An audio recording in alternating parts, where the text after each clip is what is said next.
It's not just about having no food for 1 week, but it's the courage in you will raise up that at least for a while after the fast, you feel like you fear nothing. You have such a courage and that you can do anything. You feel like you are invincible. Please continue watching to find out more.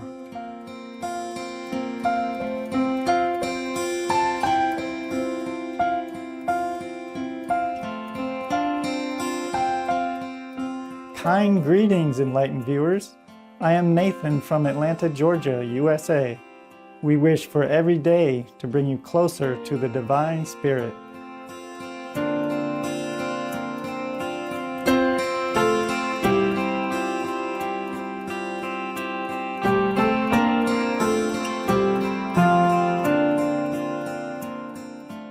To support spiritual growth and planetary survival, Rabbi Gabriel Cousins, MD, and Reverend Michael Beckwith, PhD, co-hosted the Juice Fast for Peace at Reverend Beckwith's Agape International Spiritual Center in Culver City, California, USA, during the first week of March 2009. The event was organized to help participants end their addiction to meat and other animal products in order to support their own personal and spiritual growth, while also acting to ensure planetary survival by reducing the emissions of greenhouse gases from the animal industry. On March 7, 2009, Supreme Master Ching Hai accepted the invitation to attend via video conference to answer the participants' questions and concerns about the damaging impact the meat diet has on the environment and human health. Born out of a deep concern for the future of the planet, Dr. Cousins, a vegan, began his Juice Fast for Peace series partnering with Reverend Beckwith in Culver City with plans to offer them across the United States and the world to help people end their addiction to meat. According to Dr. Cousins, by consuming green juices during the fast, people lose the cellular memory of addictive flesh foods, dairy, and eggs, thus making it easier to transition to a plant-based diet. He is both a general medical practitioner and a psychiatrist who developed early in his career a fascination for understanding how the mind affects the body and how the body and the food we feed it affects the mind.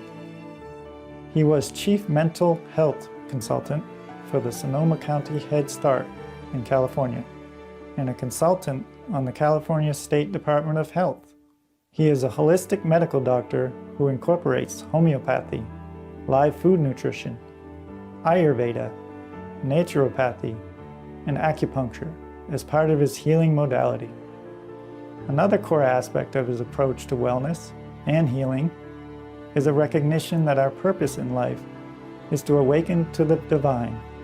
For the next several decades, he devoted his research to finding out how all body types could create a healthy balance and obtain all proper nutrition on a living foods diet. He has authored many books summarizing his findings over the years, such as Depression, Free for Life, and There is a Cure for Diabetes. For over 20 years, Dr. Cousins has been leading and perfecting green juice fasts, in which only juices made predominantly from green vegetables are consumed. His goal is to help people become cured of supposedly incurable diseases, such as diabetes and drug and alcohol addiction, while also helping us clear our thoughts and reflect upon our true nature as the children of God.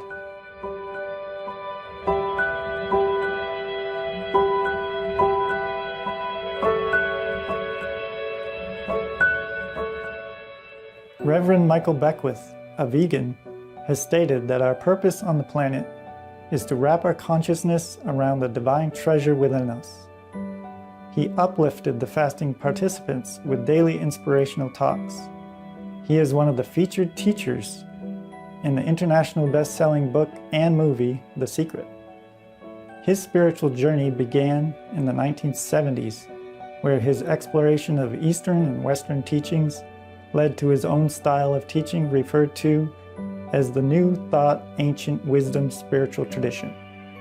It was his vision of a non-denominational spiritual community that led to the founding of the Agape International Spiritual Center in 1986, which seeks to bring all peoples together into one human family, unified in a core value of peace and the spiritual origin of all beings.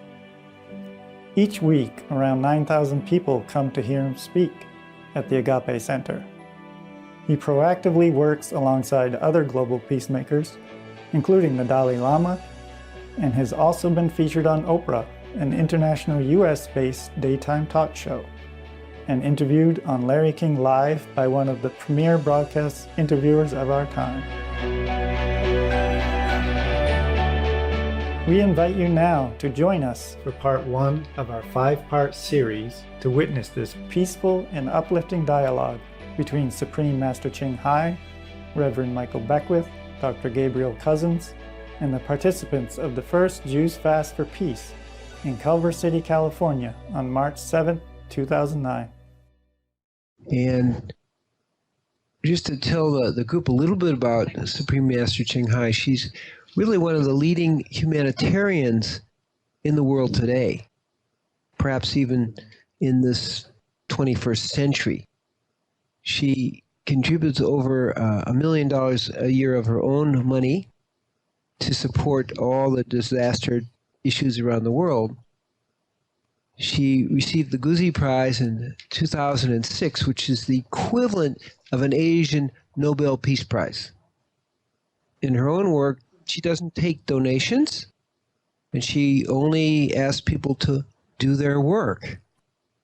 And that's the real donation. She is, and probably will become best known as a person who perhaps will be saving the planet from global warming by helping people go vegan. And that's really why we're connecting, because we are now doing, and this is Rabbi Gabriel Cousins sitting here with Reverend Michael Beckwith, doing the kickoff fast, the green juice fast, for the healing of the planet. So how does fasting connect with the healing of the planet? Is we find that when people are fasting, after about 6 or 7 days, they lose their cellular memory for meat, fish, chicken, and dairy. Dairy is one of the hardest because it has casomorphines, which are 1/10 as strong as morphine. So these are really addictions. And the research shows that it takes a little bit of time to lose that cellular memory. The real research, this isn't a metaphor, the epigenetic DNA memory is something that actually goes away when you remove yourself from the presence of these foods, meat, fish, chicken, and dairy. So we see that the most important thing in the world today, in terms of global warming, is to go plant source only. There seems to be a significant amount of misinformation about that. It has to do with carbon dioxide in the air. That's maybe 9%. According to the research by James Hansen, who was head of the Goddard Institute for Space Research from NASA, is that's 9%. The real issues is that 50% of the global warming is connected to methane. And there's no question about that is really a big issue. And that's coming, of course, from the cows. And that's somewhere between estimates, this is all new, people are really just beginning to understand it, somewhere between 25 or 100 times more potent a global warmer than carbon dioxide. So that's maybe 50% of what's contributing to global warming. And most of that is from animals. A little bit, it comes from lagoons where animal waste have been put in. And they estimate maybe 15%. And then the next is the billion pounds per year of manure that gives off nitrous oxide, which is approximately between 296 to 300 times more potent in global warming than carbon dioxide. Now, the other thing that's really important too, it's about 65% of the nitrous oxide comes from this manure. And then we have ammonia that's connected to acid rain. So we have some real issues going on. What's really important to understand is that carbon dioxide may be in the air for 100 or 500 years or perhaps thousands of years. And again, we don't really know that. So we're not going to get an immediate result. You may get a Prius, but it's going to have to be 10,000 years old before it's going to make an effect. It's not going to really help us. So where we go to and why we're doing this fast here and also in Portland at the end of August, and then New York and Boston and Toronto and Vancouver, is to wake people up to the real issue, which is animal agriculture. The good news is that that can stop in 8 to 15 years. That will be out of the atmosphere, particularly the methane. So this is like really good news. We have something that's immediate that we can have an effect. So it brings us back to what we eat determines who lives or dies on this planet. And it has a lot of ramifications, because what we're hearing from research experts like Dr. James Hansen is we have a year or two before we hit a turning point. And then we have to understand that we're just organisms on the planet. And if we don't play it right, not only the planet will not do so well, but we, organisms on the planet, will definitely not do it very well. So it's a critical time. It's a critical time for us. And we really thank you, Supreme Master Ching Hai, for leading the world in waking up. Your Supreme Master TV is getting this message out to everyone. We want people to be able to go to a plant source only diet. And that's our game plan. And that's what the world needs. It's really the only practical solution. And it's one we have control over. We don't have to wait to some kind of new invention, electrical cars or whatever. We can do that now. And it empowers us as human beings to be able to do this.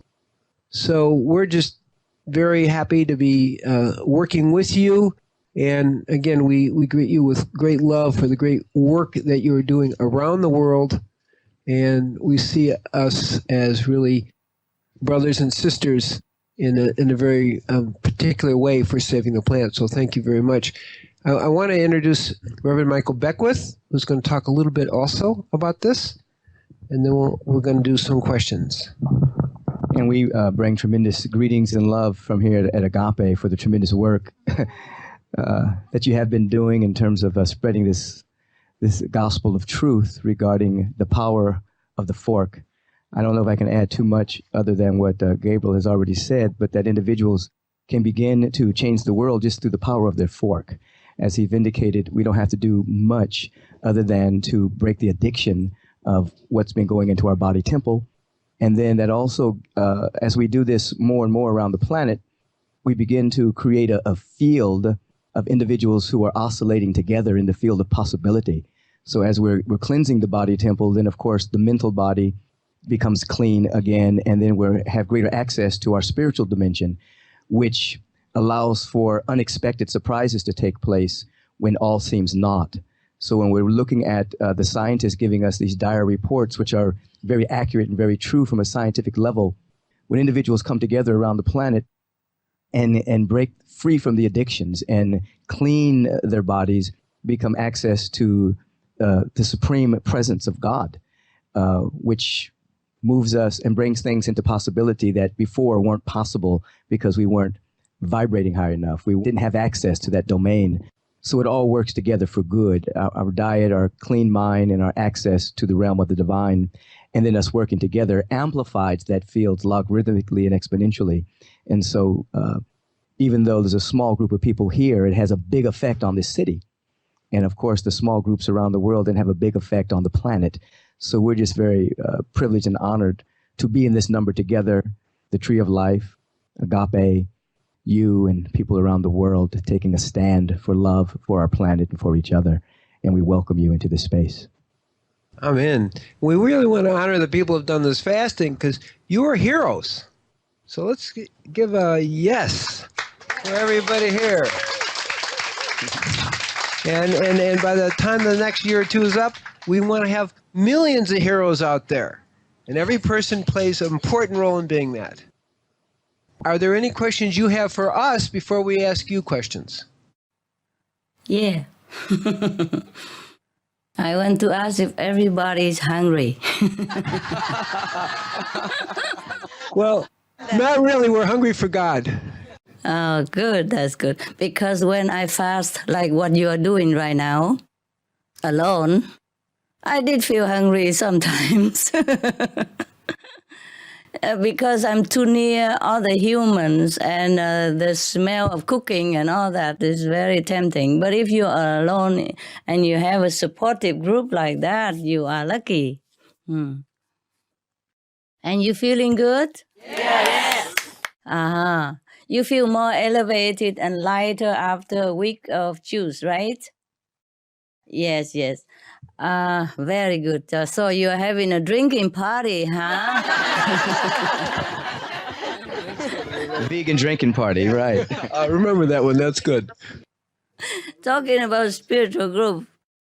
So what we're moving towards is not so much green technology, but a greener diet. That's really what we're moving towards. The fast just sets people in the position to go towards a greener diet immediately. Mm-hmm. Yes, I'm so happy that you are doing your drinking party, green party. Yes, and I'm very happy that all the people there are so brave enough to go there and try. Yes, or maybe they did it before. Maybe they are juice expert. A lot of people here are new. Yes. This is their first experience, and that's why we call them heroes. Because once you've done it, it's really easy. But before that, you got to overcome your fear, and that's why they're heroes. They are all heroes, even if they have done it before. It's not easy, is it? Just to forsake all the things that you like every day. They're true hero, even if they have done it how many times before, because the first one is heroic because they don't know what it's going to be like.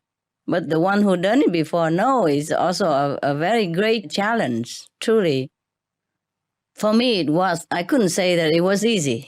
Sometimes I did it for many weeks, sometimes just 1 week. And in the first few days, it was not too easy. But later, it is better. Yeah, is that right? Oh, that's correct. Absolutely. That's correct. The mind plays tricks on us. I was watching a DVD of some spiritual program, and the man's tie was yellow.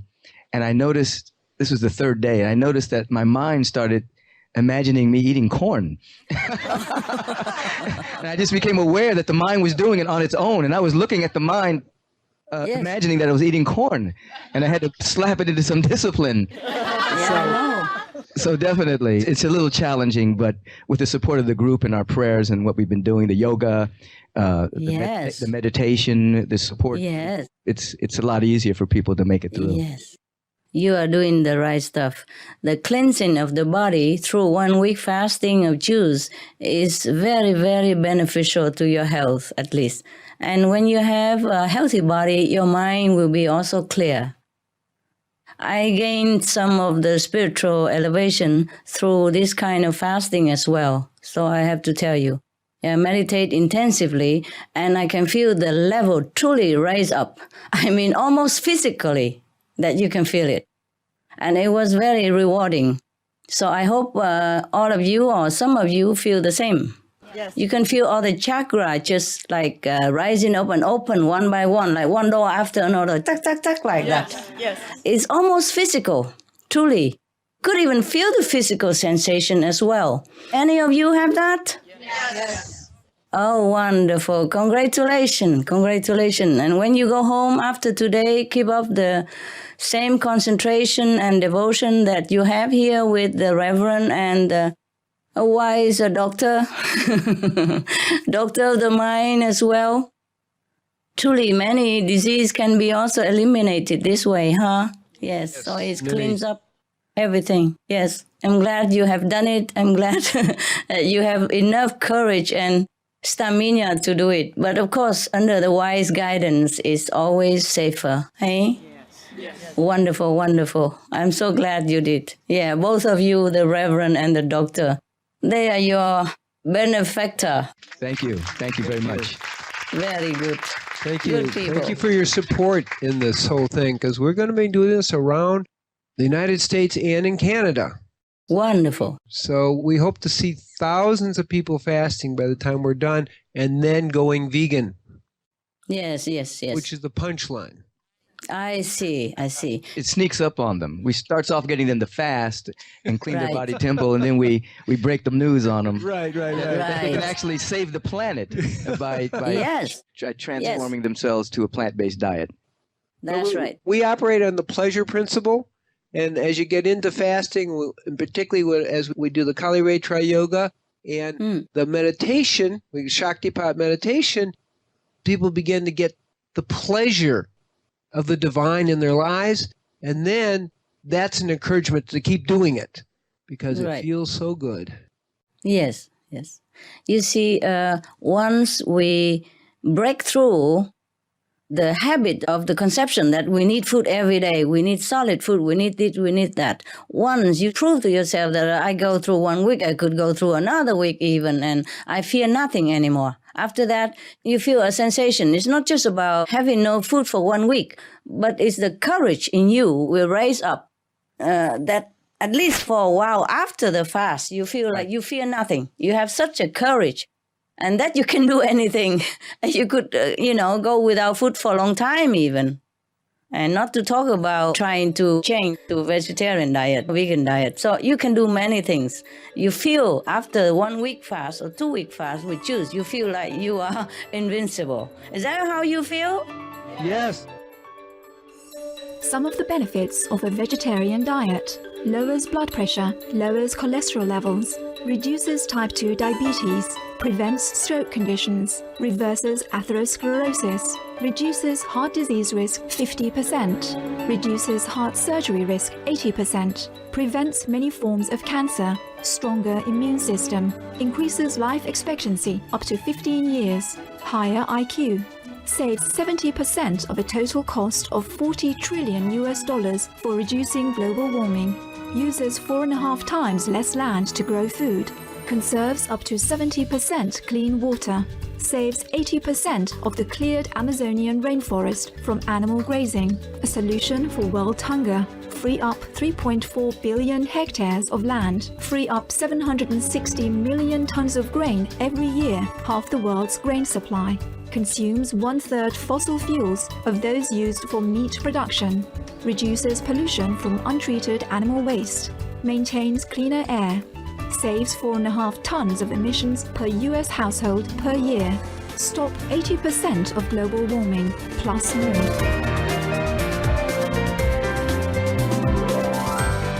Save your life. Be veg, go green. For more urgent information, please visit www.suprememastertv.com/beveg.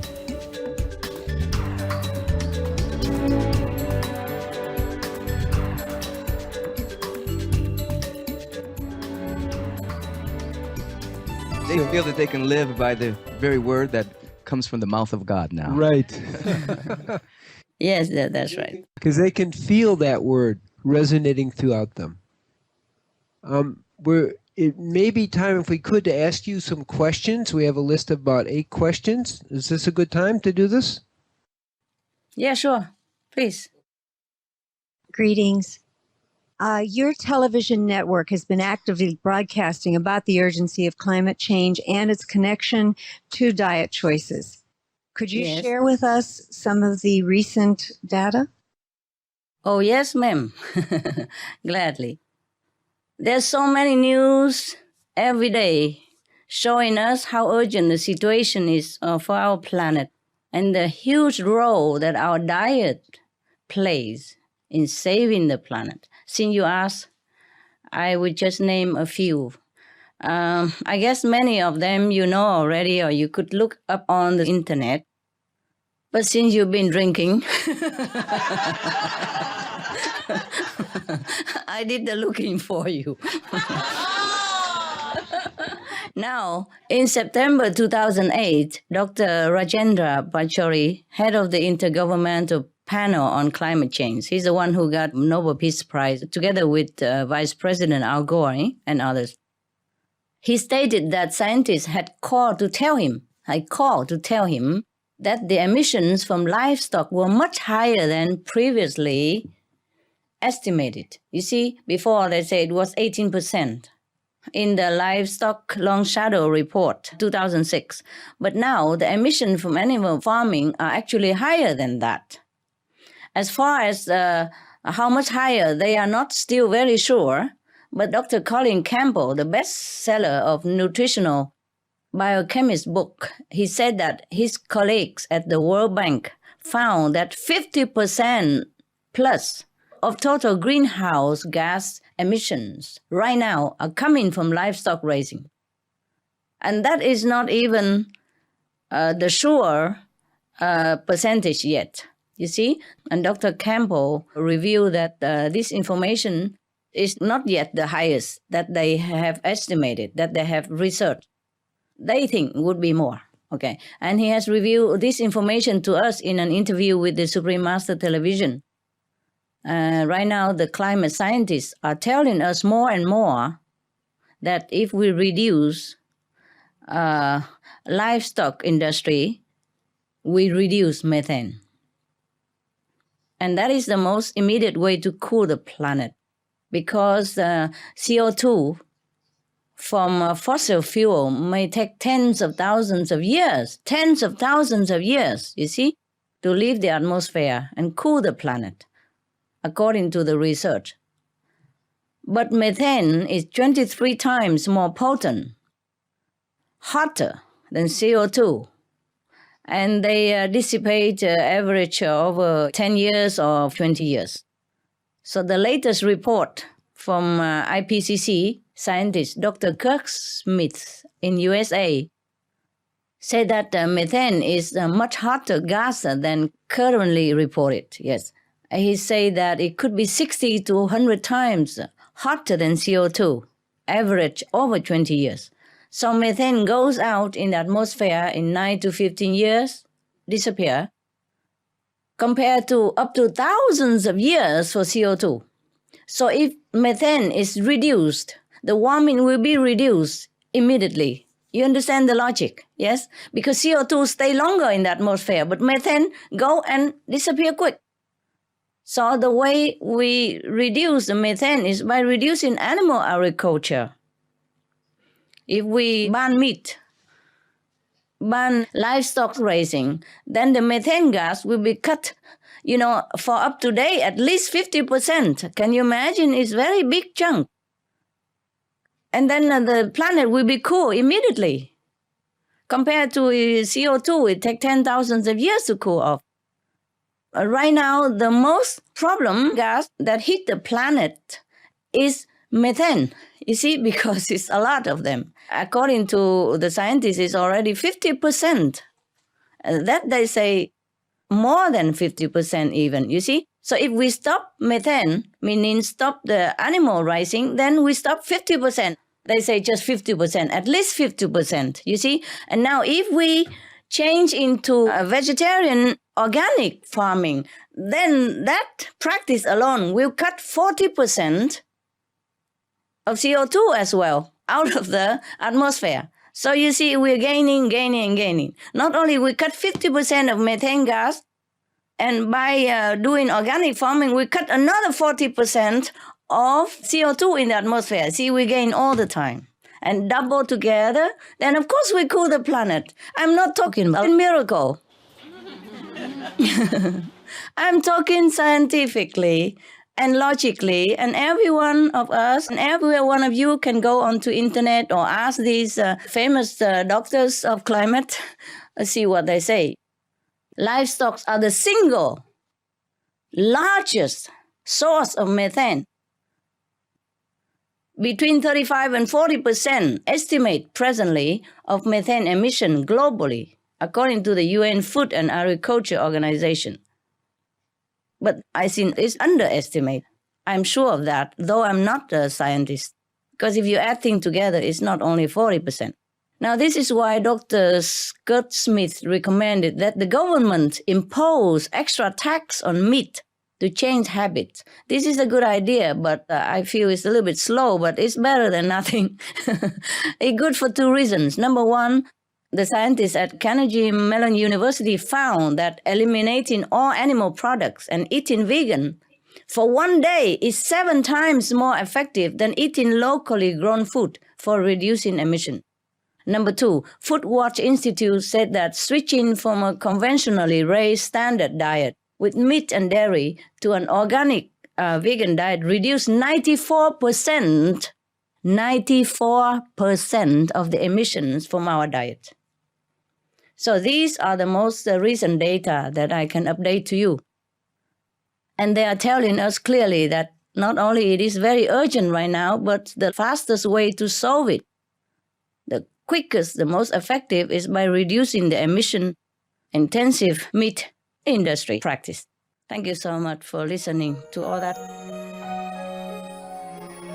Some of the diseases related to meat consumption and/or production. Fatal prion diseases transmissible through air or milk, rabies, anthrax, sleeping sickness, Q fever, norovirus, swine flu, Ebola reston virus. Cured meats and fish increase leukemia risk in children.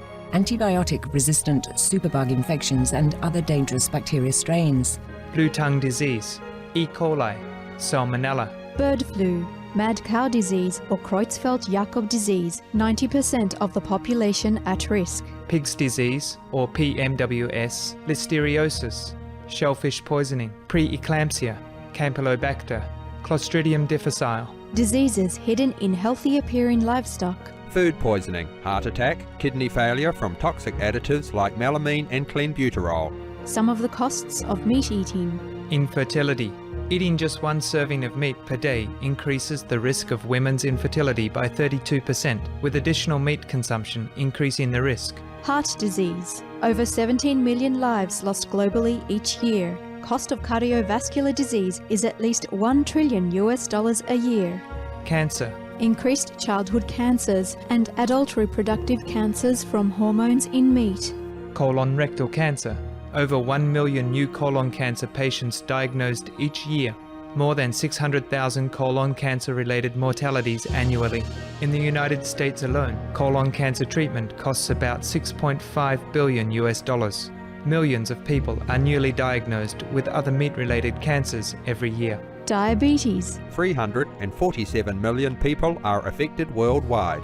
An estimated $174 billion spent each year on treatment in just the United States.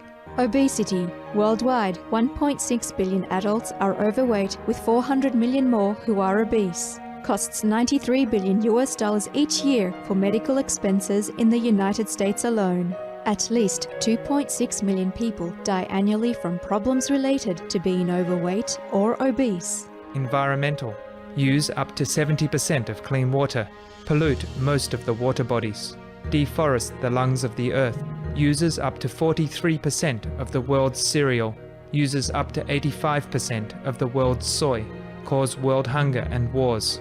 80% cause of global warming, plus more. Some of the costs of milk consumption. Cowpox from milking cows. Bacterial microbes, pesticides, and enzymes found in cheese derived from the inner stomach linings of other animals. Up to 80% of the calories in cheese are from pure fat. Breast, prostate, and testicular cancer from hormones present in milk. Listeria and Crohn's disease. Hormones and saturated fat lead to osteoporosis, obesity, diabetes, and heart disease, linked to higher incidences of multiple sclerosis. Classified as a major allergen, lactose intolerance, plus more. For help quitting, please visit the following websites.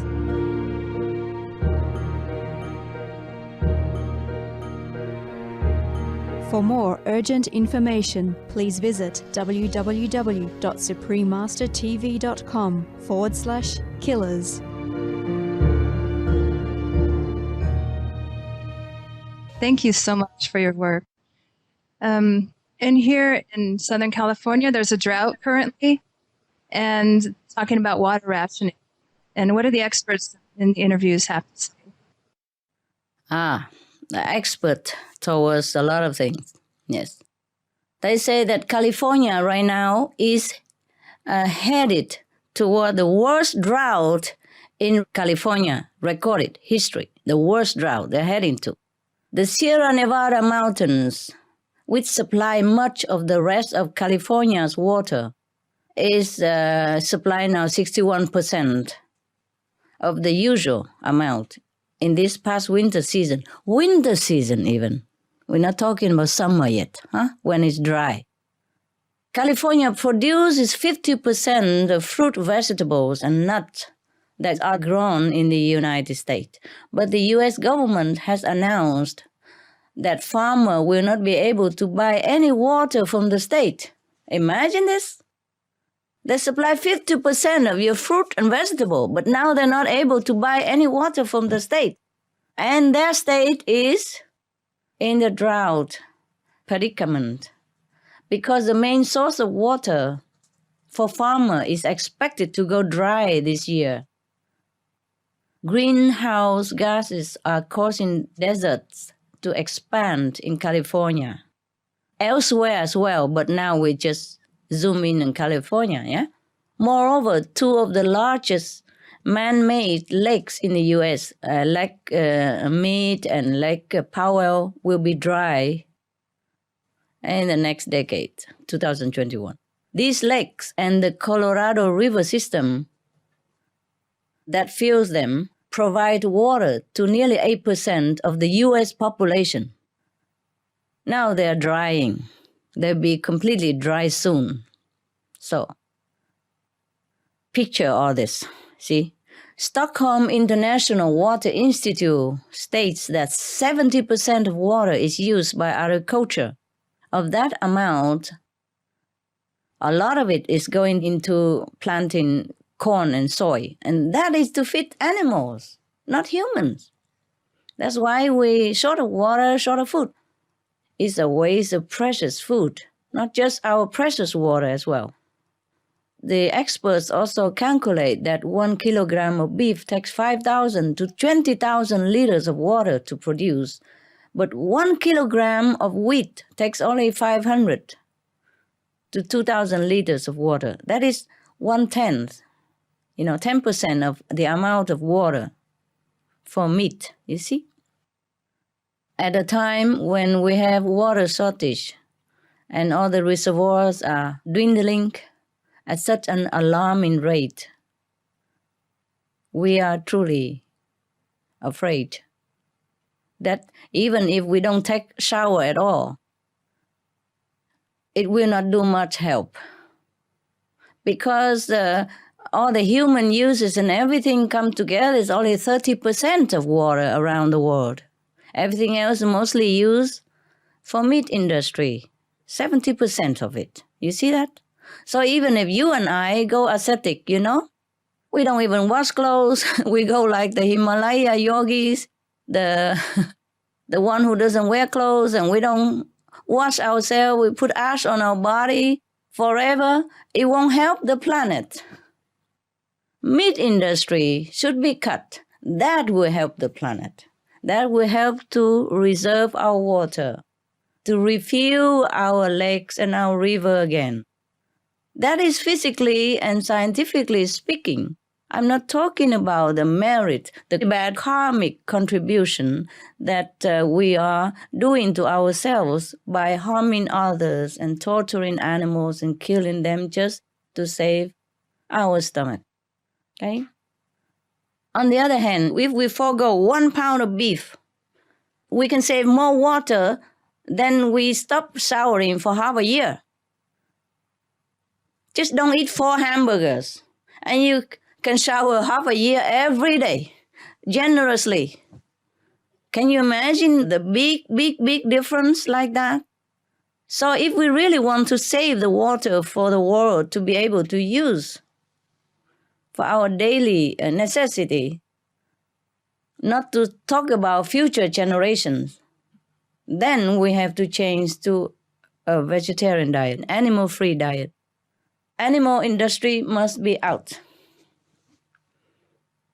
That's it. Thank you. Beautiful question. Beautiful question. Beautiful question, yes. Thank you very much for spreading this message, by the way. So many people live in ignorance that this is all they need is just be enlightened by the information. So my question is that daily we hear reports about the polar ice sheets melting and predictions about the rise of the sea levels. Since we live near the ocean, what measures should we be taking to protect LA like Holland and other countries are doing? Good question, madam. Good. You've been choosing very well. Yeah, intelligent people. It is true that the statistic of the ice melt keep changing because they are being updated all the time. The reason is that they are unpredictable. You see, if the sea water is warmer, then the ice will be melted quicker. And once the ice melted, there's no reflection of the heat back into the space. Therefore, the heat will melt the ice as well and warm the water further. And both will help each other to melt more ice and heat up more the planet. So if you just calculate by, yesterday the ice sheets melt 1 meter. So today, another day, it will melt 1 more meter. And tomorrow will melt another. So it's only 3 meters in 3 days. That is incorrect. Because the water is warming, and then the ice will melt by that. And the ice melt more, we have more heat. And more heat, more ice melt, more warm water, more ice melt. You see the devil cycle. That's why the scientists could not predict it very well before, but they are very vigilant right now. They're keeping a good eyes on the situation. It's just that we don't do things fast enough. It's not just keeping an eyes on it. We have to do something. When we know the situation and we know the solution, we have to try quick. I wish we have the planet no matter what. I wish you live the way you live. I do not want just a small personal interference into your way of life. You all have free will and you have God inside. I have not much to say. Just if we know a solution, we just do it. If we love our planet, if we love ourselves and our children, any sacrifice we would do. Sometimes we say, I would lay down my life for you. I love you so much. Parents, they love their children so much. Sometimes they sacrifice everything. They work hard. Yes, they sleep less.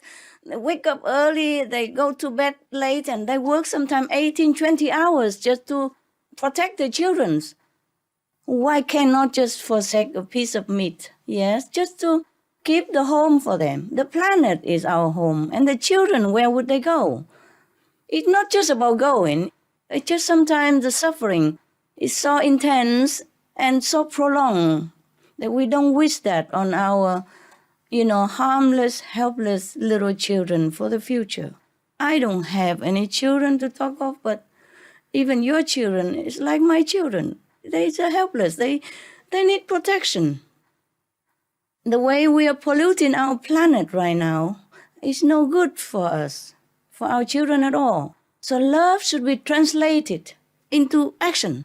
Even any sacrifice we do it. But it wasn't much of sacrifice because meat is not good for us in any case. If we eat meat and all that, it will be harmful to our health. So might as well leave it all together and we could save the planet that way. All evidence point out that meat is the number one cause of our planetary problem. As a rabbi, we know that in Genesis 1:29, it says one should eat basically a live food vegan diet. Right. That's what the Torah tells us. As a Native American sun dancer and connecting to the white buffalo woman who gave the peace pipes to the Native American nations, the teaching is that everyone should be vegan. And as a yogi for 36 years, we always were taught ahimsa. And now maybe we're going to listen to the divine advice, which is very good. But this is a hard way to do it. Yes. But you see, we need all this scientific evidence to tell people also. So we have to refer to United Nations and scientists, experts, etc. Because people have to be appeal in their intelligence. The soul understands everything. I'm sure all of them who sit there, everybody in the world, their souls know what is good. It's just their mind, their intellectual, has to be satisfied. That's why we talk about scientific evidence. Like before, the United Nations predicted that, 1 meter sea level rise would be very catastrophic already and causing a lot of people to lose their homes. But just last month, scientists have learned that Greenland and Western Antarctica and Eastern Antarctica are all melting now, which had not been, factor updated before. Based on these findings, one scientist at the University of California, Santa Cruz, predicted a 5-meter sea level rise. And then another study say, no, that's not it. If all the Antarctica were to melt, which is melting now, if they all melted, then the sea level could rise up to 70 meters. Yeah, 210 feet. That's a lot. 21 floors. Can you imagine that? Where are we going with this kind of rising levels? Even if we dig a hole, nowadays they have something like, they make the hole, the tube ready for you like a room, and then you can put it in the earth to, to protect yourself from climate change, from gases and all that. But how we protect ourselves in this case, when the sea level rise 70 meters and bury everything in its wake, and no more food, no more agriculture, nothing, no animals even to eat. Even if we want to eat meat, there will be nothing left for us.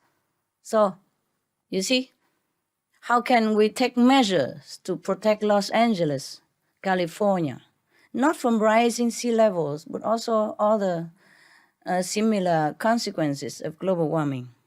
See, when the sea level rises, there will be more mosquitoes and diseases. Oh, not to talk about we all die anyway.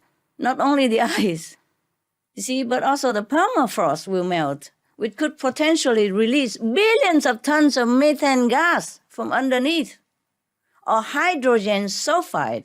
We can die by inhaling just 1 second. So there's no way we can run away from this, except we turn to virtuous way of life.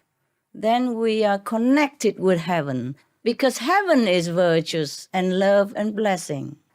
If we're connected with that, then we are one with that. Then we are protected ourselves, because we are one with heaven. Heaven is all-powerful, almighty. If we are connected with that almighty by being heavenly, having heavenly quality, then we back to our original source again. Then we are connected. Then we are also part of the Almighty. Then we are blessed and protected.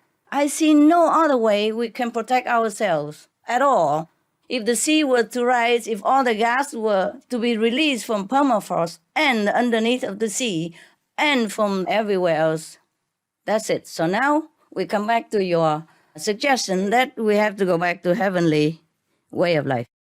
The heavenly way of life, that's exactly right. That's what fasting introduces you, because the voice of God does come through you when you fast. It comes to you regularly. But I mean, from people who are fasting, it starts to happen. We open up to the voice of God. We eat the voice of God into our existence.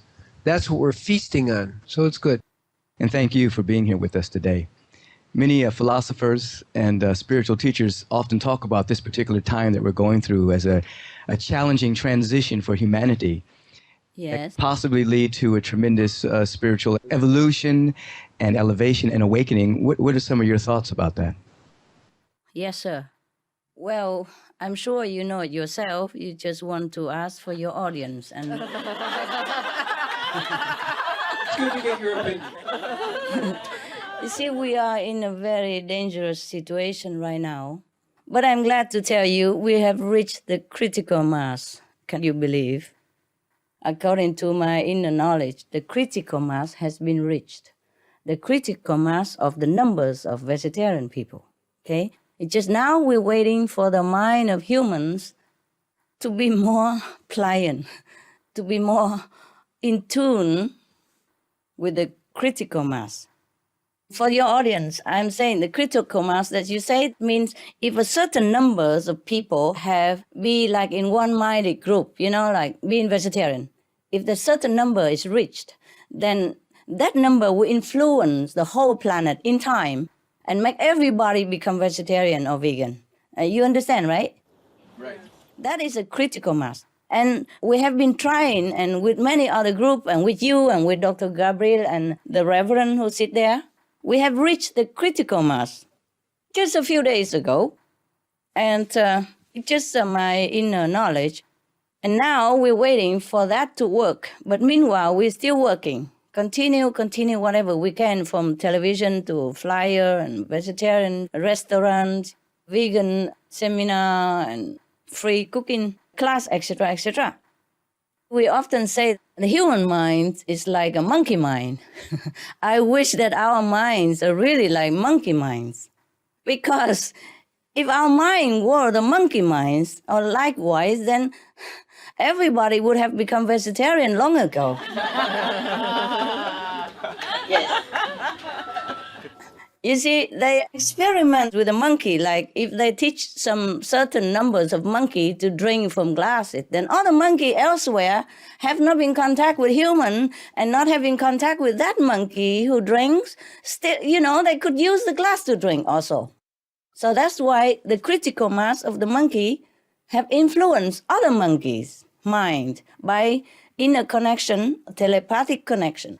But our mind, unfortunately, is not like a monkey mind. I wish it were. Then we can influence quicker.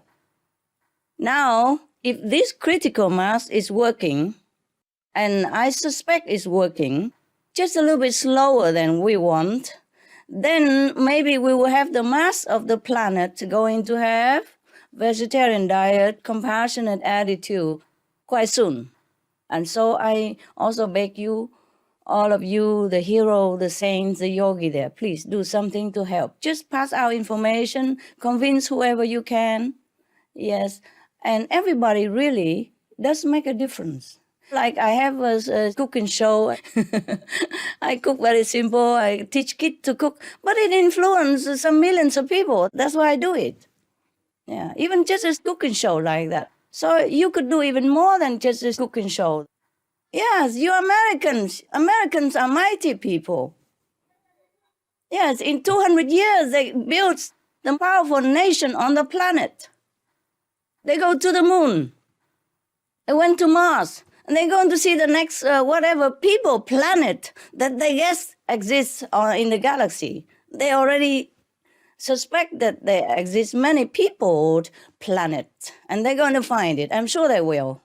So the Americans can do a lot of things and have a big influence in the world. I count on you. I count on you. Wow, thank you for that beautiful answer. Thank you. My name is Annie Jubb. Annie, yes. And I'm into the raw food movement as well, eating fresh raw fruits and vegetables and so on. Bravo. Thank you.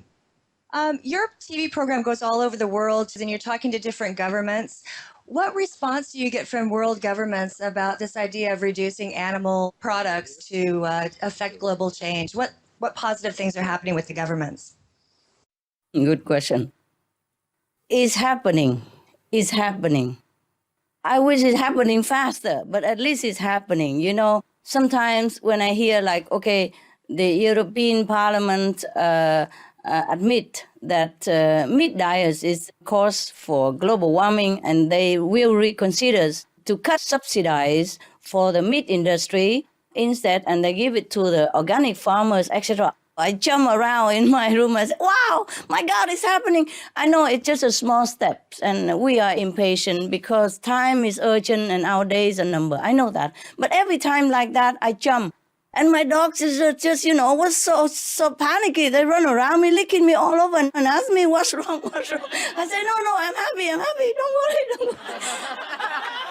So I hope you're not jumping. I'm going to tell you something. Okay. Though it's not going as quickly as I would like, but look like the critical mass is doing something. You see? Because there's progress being made. some courageous, brave, heroic leaders are helping to make the change, which is very touching and inspiring. Sometimes I cry, Like in Formosa, the president, for example, announced that eating more vegetables and less meat is one of the most important lifestyle changes people can make to lower emission. A president to say that, for him, is a lot. For us, maybe it's no problem. You go to see Dr. Cousins. He say that every day. You go to the church and the reverend tell you that all the time.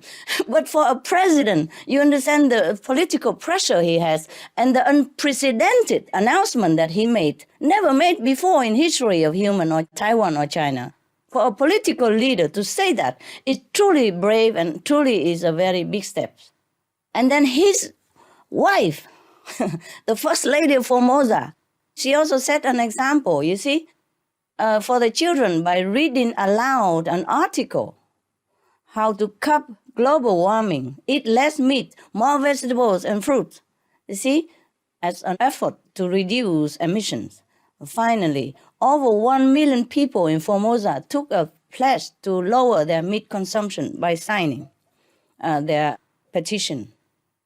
In the United States, I guess you know already, the Hawaiian House and Senate unanimously passed a resolution asking that vegan and vegetarian meal options to be provided in Hawaiian schools. Yes. Another one, as a part of its new climate action plan, Cincinnati, Ohio was the first U.S. city to encourage less meat in order to stop global warming. It's some steps, you see, and in Europe, Germany's environment minister visited Brazil to help enact stricter regulations for preventing deforestation for meat that being exported to Europe. And Jens Holm, member of the European Parliament, has been working to get measures adopted in the European Union that recommend reducing meat to lower greenhouse gases emissions. Our group also made contact with governments in as many countries as possible to let them know of the planetary benefit of vegan diet. We encourage anyone who feels this same way to also reach out themselves and contact as many people as possible, including governmental representatives.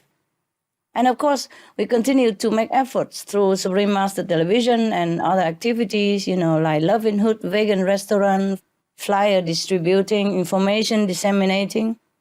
We have many vegan restaurants now in different cities to provide delicious vegan meals. And it would be a trend one day, see?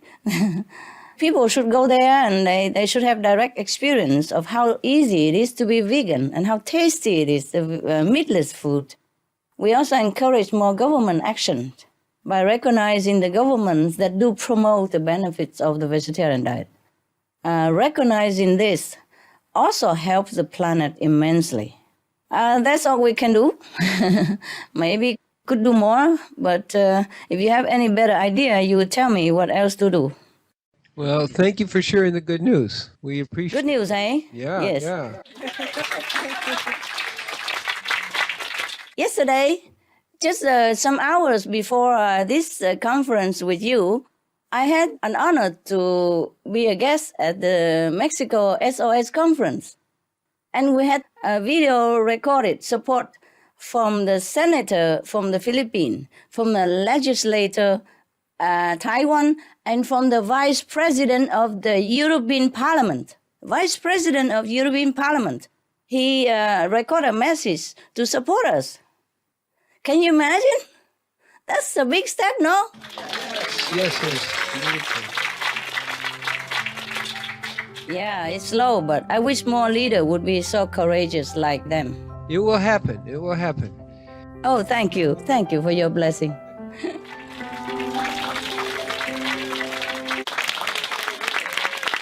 Hi, my name is Nature. Thank you for your work and your inspiration and your love. Hi, love. And scientists are telling us now that reductions in CO2 emissions will take over 1,000 years to bring about planetary cooling. So it seems that we need to do something immediately to cool the planet. On Supreme Master Television, you have reported that Prince Charles has called for an immediate halt to rainforest destruction, and that NASA and climatologist Jim Hansen has urged for the reduction of carbon soot, black carbon. Right. Other Right. IPCC scientists you have interviewed, such as Dr. Kirk Smith, have said reducing methane by going vegan is the fastest way to halt global warming. Can you help us to understand how each of these approaches slows global warming, and how you think reducing animal products compares to halting rainforest destruction and halting carbon soot? Okay, my love. All the things that you mentioned above are necessary. Preserving the rainforest, stopping the carbon pollution, and being vegan. Yeah. But being vegan is our top priority because, as I have also mentioned a little bit before, that this provides the most immediate cooling through actions that can be taken by individuals because we are a big group on the planet, you see.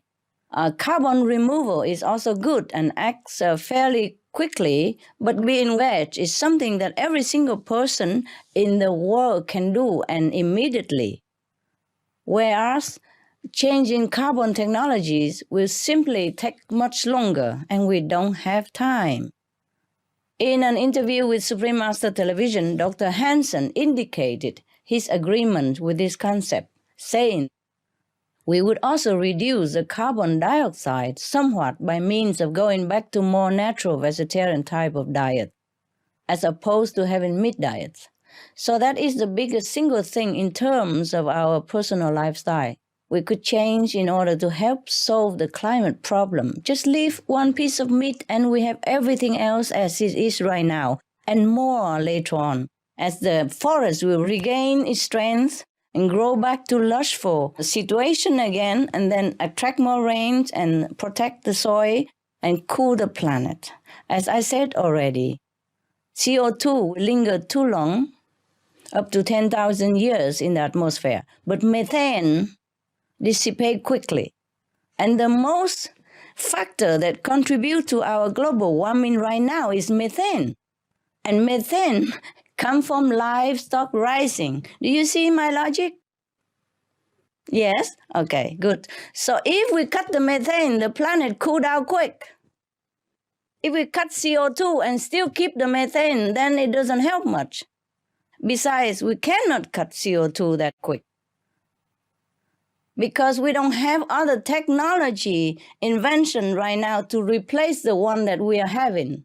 The methane pollution came from livestock raising. So if we stop that, no more heating of the planet. Because if we stop livestock raising, that means stop also forest clearance.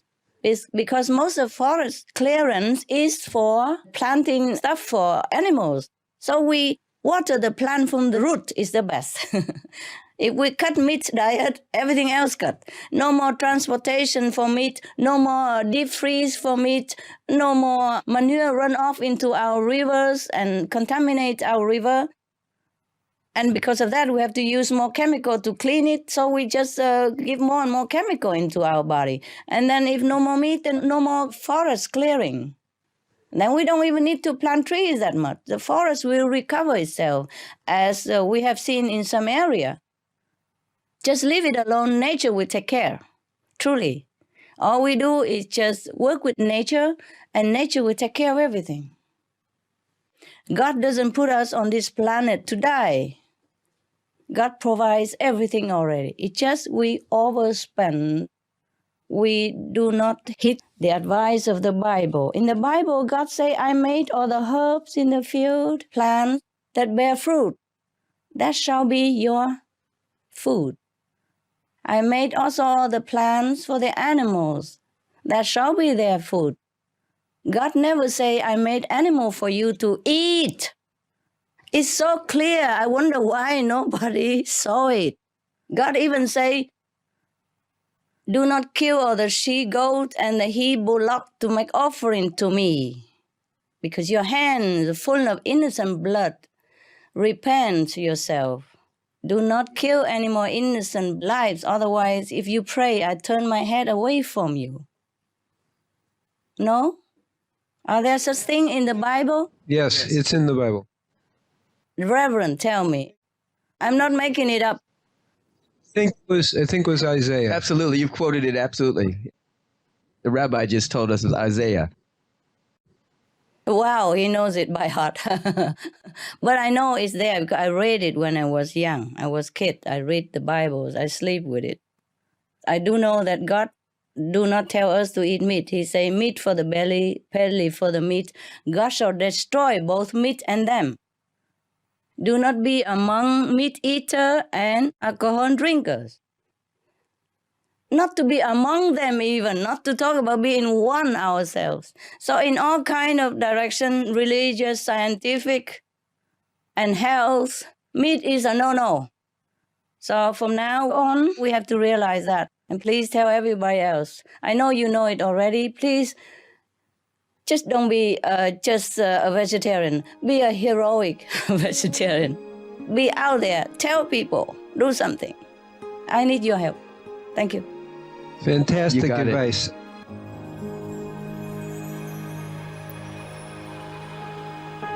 Vegetarianism in religion.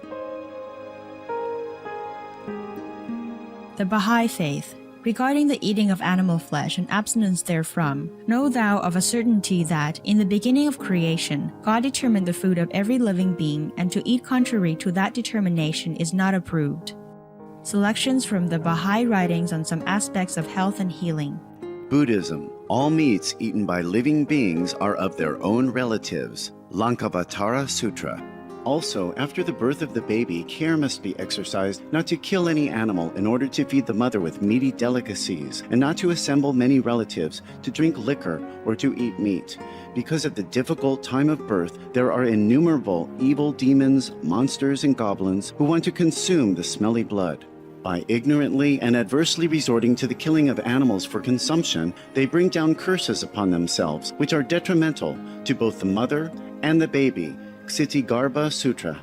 Be careful during the days immediately after someone's death, not killing or destroying or creating evil karma by worshiping or offering sacrifice to demons and deities, because such killing and slaughtering committed, or such worship performed, or such sacrifice offered, would not have even an iota of force to benefit the dead, but would entwine even more sinful karma into previous karma, making it even deeper and more serious, thus delay his rebirth to a good state. Karma means retribution. Ksitigarbha Sutra. Cow die. The most important thing is to stop killing, because animals also have souls and understand like humans. If we kill and eat them, then we owe them a blood debt. Teachings of the Saints. Christianity. Meats for the belly and the belly for meats, but God shall destroy both it and them. Holy Bible. And while the flesh was yet between their teeth, ere it was chewed, the wrath of the Lord was kindled against the people, and the Lord smote the people with a very great plague. Holy Bible. Confucianism. All men have a mind which cannot bear to see the sufferings of others. The superior man, having seen the animals alive, cannot bear to see them die. Having heard their dying cries, he cannot bear to eat their flesh. Mencius. Tao Yu. To have peace, humanity must first have peace with the animals. Do not kill them to feed ourselves. Then there will be peace among people. Nam Wook Fat Temple. Essenes. I am come to end the sacrifices and feasts of blood. If ye cease not offering and eating of flesh and blood, the wrath of God shall not cease from you. Gospel of the Holy 12. Hinduism. Since you cannot bring killed animals back to life, you are responsible for killing them. Therefore, you are going to hell. There is no way for your deliverance. Adi Lila. He who desires to augment his own flesh by eating the flesh of other creatures lives in misery in whatever species he may take his birth. Mahabharata Anu. Islam. Allah will not give mercy to anyone except those who give mercy to other creatures. Hadith. Do not allow your stomachs to become graveyards of animals. Hadith. Jainism. A true monk should not accept such food and drink as has been especially prepared for him involving the slaughter of living beings. Sutra Kritanga. Judaism. And whatsoever man there be of the house of Israel, or of the strangers that sojourn among you, that eateth any manner of blood, I will even set my face against that soul that eateth blood, and will cut him off from among his people. Holy Bible. Blood meaning flesh. Sikhism. Those mortals who consume marijuana, flesh, and wine, no matter what pilgrimages, fasts, and rituals they follow, they will all go to hell. Guru Granth Sahib. Taoism. Do not go into the mountain to catch birds and nets, nor to the water to poison fishes and minnows. Do not butcher the ox that plows your field. Tract of the Quiet Way. Tibetan Buddhism. The offering to the deities of meat obtained by killing animate beings is like offering a mother the flesh of her own child, and this is a grievous failure, the supreme path of discipleship. Zoroastrianism. Those plants I, Ahura Mazda, or God, rain down upon the earth to bring food to the faithful and fodder to the beneficent cow. Avesta. Everybody knows that vegetarian diet is good for health and to save the planet. They will be awakening their own great, compassionate, loving self-nature, and then their level of consciousness will rise up automatically, and they will understand more than they ever did, and they'll be closer to heaven than what they are right now.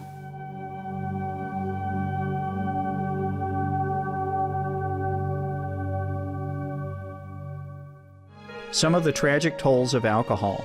2.5 million alcohol-related deaths per year worldwide. Cost of alcohol-related illnesses.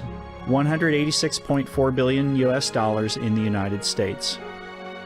Up to $210 to $665 billion globally. Disease. Higher amounts of alcohol increase the cancer risk. Even half a glass of wine daily increases the risk of mouth or throat cancer by 168%. Cancer of the liver, breast, colon, esophagus, rectum. Liver disease. Cardiovascular disease. Metal toxicity. Brain damage. Amnesia and dementia. Brain shrinkage. Organ failure. Heart, liver, kidneys, stomach, pancreas, eyes. Birth defects, mental retardation, fetal alcohol syndrome, stunted growth, facial deformity, sudden infant death syndrome, miscarriage. Alcohol-related violence. Child abuse, 50% of cases. Violence toward loved ones, 30% of cases. Violent acts, 40 to 80% of cases. Suicides, 20 to 50% of cases. Plus more. For more urgent information, please visit www.suprememastertv.com/killers. Hello, I'm honored to be in this exchange, and it's an opportunity that I enjoy. Hi, love. My name is Ray Fred. Hi. Many people say that we can just stop eating beef and we can switch to chicken and fish instead and lower our emissions. What would you respond to somebody considering that as a choice? You agree to that, sir? No, I just hear a lot of it. How would I respond to someone who is going that route? Switching to anything at all other than a purely plant-based diet will not really help at all. This is because of all the things I mentioned above, and first of all, eating both fish and chickens does not significantly reduce the global warming at all. Eating chicken, for example. Chickens that are grown for food are a huge source of antibiotic arsenic poison and fertilizer runoff, which increases pollution and global warming effects. For example, in the United States alone, the Centers for Disease Control report that 76 million cases of foodborne illnesses are reported each year, with poultry, the chicken that you mentioned, triggering more cases than any other food group even. Sometimes these are also life-threatening, or they can leave permanent damage in the person. So there really is no reduced cost for eating something like chicken. As for fish, overfishing of the seas has already resulted in imbalances such as the so-called dead zones everywhere in the sea that do not support life. Dead zone is the area of sea, sometimes as big as Texas, that no life in there at all. No fish, no shrimp, nothing live in there because there's no oxygen. The reason is overfishing. You see, there's another condition called acidification, where the lack of certain fish has contributed to higher ocean acidity, which in turn reduces the capacity of the ocean to absorb CO2. And the ocean is a very complex ecosystem, where every living thing has a unique function. So removing even a small fish for humans to eat creates an imbalance in the sea.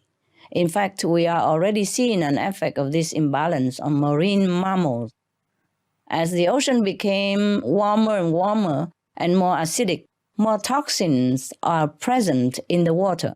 The whales and the dolphins are thus being driven from the ocean as conditions worsen. They are suffocating them.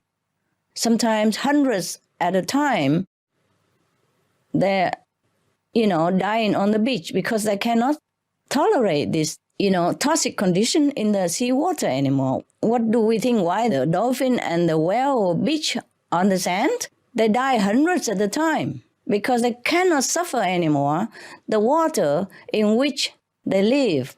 Water means life to them, but now water become poison. So they had to go out. They go out, they die. They stay in the water, they die. They come to the beach, but it doesn't help them either. They die either way. So even though fish and chicken may not have the obvious carbon impact that other animals do, everything is interconnected. And there's no way to say that consuming these things result in lower carbon price to the earth at all. Thank you. And, yes, sir. And, according to scientific research, chickens are very intelligent. They have DNA almost like human. And fish as well. It have been proven that fish also intelligent. They communicate with each other. They can talk. They led a very, very organized, very, very intelligent life. Even ants are talking to each other, according to new scientific discovery. They talk to each other in such inaudible languages that is recorded by the sophisticated scientific apparatus. So even ants, they're intelligent. Look at the way they build a city and their palace. We could not do that compared to our size. They're building, like a skyscraper by their own hand only. But they talk to each other even. Even ants talk to each other. Fish talk to each other. They do lead intelligent life and they all have souls, consciousness in them. The ants seem to have such strong comrade-like relationship or bond. They carry the dead home wherever they find them. Like this one trying so hard to even climb the wall to bring his friend back after trying to revive him without success. He carried him until he so exhausted himself and sometimes dropped him from the wall and take a rest. And then finally curled up beside him. I thought he's dead and tried to separate them just to see what happened.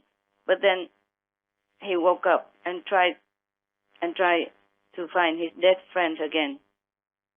But finally he's also too tired, so they died together. I also saw one big ant touching the mouth of a dead one for quite some time. Like half a minute or something, as if resuscitating him. But after a while, without success, also he carried the dead one away. Some ants come into my office place and they could not get out because, I don't know, it's a long way or something to climb the wall to get in. Even I tried to clean and they sweep them out, but they come back again. So I give them some fruit to eat, some fruit and some cake. And they just lining up to wait for their turn. They never climb on top of each other or fight for that, even though they were desperate. I didn't really want to encourage them to come in, but since they came in and they don't come out and they die, so I thought might as well feed them. These end story are true story, and I have been witnessing it. And the ants, they would carry their dead friends everywhere they found, not just in one place or not just where I had a chance to see. I also saw one small ant circling around his dead friend's body 7 times, as if paying the last homage ritual. It was so touching to see, and I can't help crying. Such a tiny community, and so respectful, so loyal to each other, that might make humans wonder about their qualities, and perhaps wishing that we can also practice such virtues. Anything God puts on earth is for a purpose. We should not kill anything. We should not eat anything except plant-based diet. Thank you. Beautiful, beautiful. Hello. Hello. Thank you so much for your leadership. Thank you. The human condition is to feel separate, yet our souls are perfect. How do you suggest to align more with the perfect spirit instead of the human conditions? Yes. Good question. That's why you have the yoga class over there. Yes. The doctor and the reverend is teaching you how to be aligned again with yourself, with your great self, because you are great. You're not the human who sit there and looking helpless and feeling you don't know anything. You know everything. As long as you connect yourself again with the storehouse of wisdom and switch back on your great almighty power, then you're one with God again. Of course, we have forgotten. That's why we need to meditate. We need to retrain ourselves for a while. After a while, you will know that. You are that. You are one with God. You will see yourself not as a body, but as brilliant lights like 1,000 suns. You can see yourself like Almighty, one with the whole universe. You will see all that and more. But we need to reconnect ourselves in one way or another. If you have found a way to reconnect yourself through yoga, prayers, anything, that's good. Please continue to do so. Everything will help you along the way to rediscover your great self.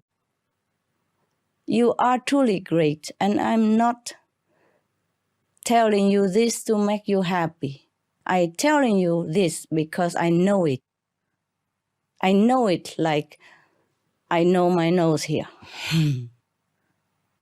Now, we can feel connected, at least in the beginner's step. We have to remember what this heavenly quality is like. Okay, loving, selfless, unconditional caring for others. We begin to do that. Unconditional love, caring, begin on our table, on our plate. Love in action, okay? We don't kill others because they all love to live. We don't kill others, especially now, even because we want to save a place for our children. If we love our children, that's the way we do. Even if we lay down our lives for them, it's worth it. Not to talk about just lay down that piece of meat, which is poisonous anyway. We should not kill animal for food because that's not the way intended by heaven. So let's begin from that. You see, we live a heavenly quality life, then we are one with heaven. Very simple. Every time you do something, you start thinking, would a heavenly being do this? Yes? How would Jesus do this in my situation? How would Buddha do this in my situation? How would the Prophet Muhammad decide this moment, this action? How would heavenly being look down upon and approve my action. And every day, everything you do, if you feel doubt, you ask yourself that question. Remind yourself always of a heavenly quality. That's how you connect with heaven first. And then if you want to go more further, then you seek a guidance of a meditation expert. And you go deeper inside your great self and know more and more each day. And then from that inner knowledge, you translate into outward action. And then you will be a walking God, a breathing angel, a physical blessing to this planet. There's no separation. We're all connected, even to mosquitoes and ants. So only God knows who is truly bad, who is truly good, and who's really our enemies and who's really not. If we don't know yet, then we aspire to know. First, we have to live the life of heaven. That is, live and let live, love and forgive. Very simple. We are all connected. Okay, you will feel that. You will know that in time, or you already know it, or you know half of it, you know some of it. You will know more as you meditate more and seek deeper the true answer within yourself, everything you have inside you. I'm only talking scientifically, physically, but you are the one who knows everything. You have all the knowledge inside, imprinted in your DNA, in your being, in your soul. You know everything. You are part of God. You are children of God. Jesus told you that. Would he lie to us? Huh? And Buddha said, you are the future Buddha. Would he lie to us? No. Why would he? Okay. If you are children of God, then you must know you are at least similar to God. Think about that. You are great. If you're not God, at least you're children of God. If you're children of the king, then you're prince and princess. Do you understand the greatness of your being? You are children of God. Please act like one. Thank you so much. You are kind. Thank you very much for your beautiful sharing. Thank you very much for your beautiful sharing. You inspired me. Thank you. Thank you. Thank you. And may we all be successful in helping the world wake up to a vegan way of life and bringing in the messianic time rather than a messy time. See, the Reverend and you tell them that every day already. It's good to have a third opinion. It's true. It's true. They can hear it in another way. It's true. Yes, it's the same soup with just a different spoon. Hey. Right. I'm glad that you are so kind and so graceful. You know. But you remember, there's so many people around the world listening to this dialogue and feeling the vibration of all of these wonderful heroes sitting in this room. And so it's not just the people in the room, it's the people all that you've connected us by satellite to millions of people. And they're going to feel the same love and the same commitment and the same heroic endeavor to be transformed by the renewing of their mind and their commitment to be better. All of that is happening in this small tent. So we appreciate you giving yourself for this.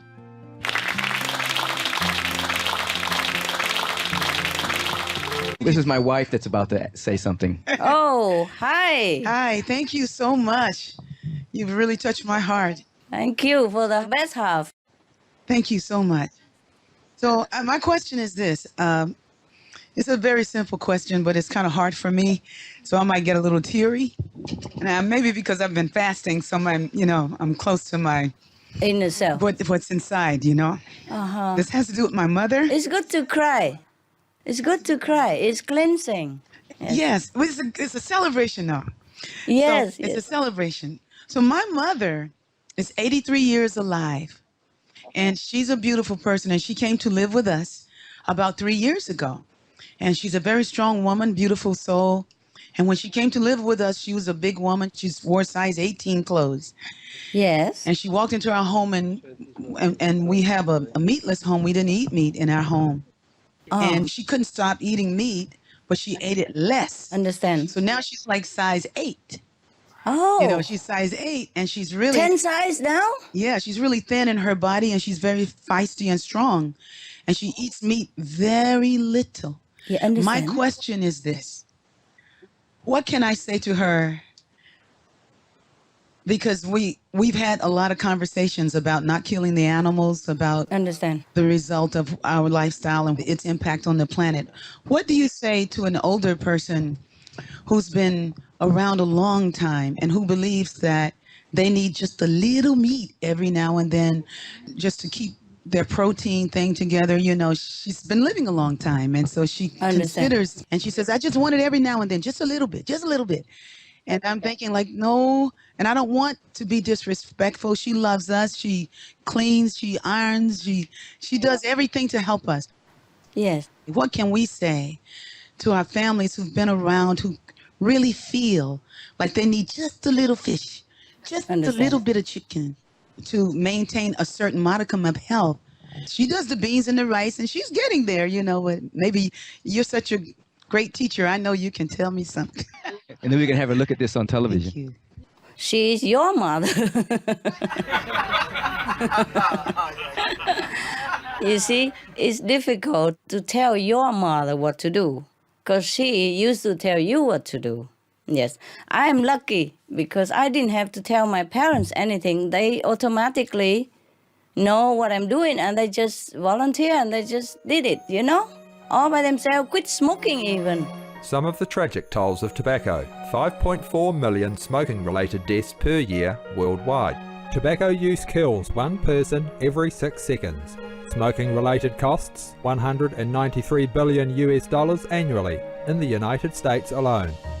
Depression: light and mild cigarettes just as harmful. Causes cancer and diseases in animal companions. Harms lung cell DNA that regulates breathing. Speeds the aging process. Toxic residues of third-hand smoke. Heart disease, coronary thrombosis, cerebral thrombosis, kidney failure, cancer, mouth, liver, breast and colorectal cancer, lung cancer, esophagus cancer, kidney cancer, bladder cancer, chronic obstructive pulmonary disease, emphysema, bronchitis, stroke, impotence. Additional harms for exposure to second-hand smoke: 600,000 deaths worldwide each year. Childhood arteriosclerosis, leading to heart attacks and strokes in adulthood. Sudden infant death syndrome. More than 80% of the babies who die are exposed to second-hand smoke. Infertility, miscarriages and premature deliveries. Childhood asthma, bronchitis, ear infection, cleft lip or palate. Hyperactivity and aggression in asthmatic boys. Circulatory problems in women. Lung damage in children leading to adult emphysema. Lung cancer in non-smoking restaurant servers. Hearing loss across all frequencies. Childhood behavioral problems when exposed while in the womb. Plus more. For help quitting, please visit the following websites. For more urgent information, please visit suprememastertv.com/killers. I think just don't buy meat. Yes. If that helps, you can give her the information to read herself without telling her. Just let it, laying around like carelessly, and maybe she pick him up and read it. And then if she thinks she decides it herself, maybe she feel more self-respected, and not lose face, to the young generation who knows better, and she knows that, but she doesn't want to accept. You see, you have to know she lives all her life until 80. She knows a lot of things.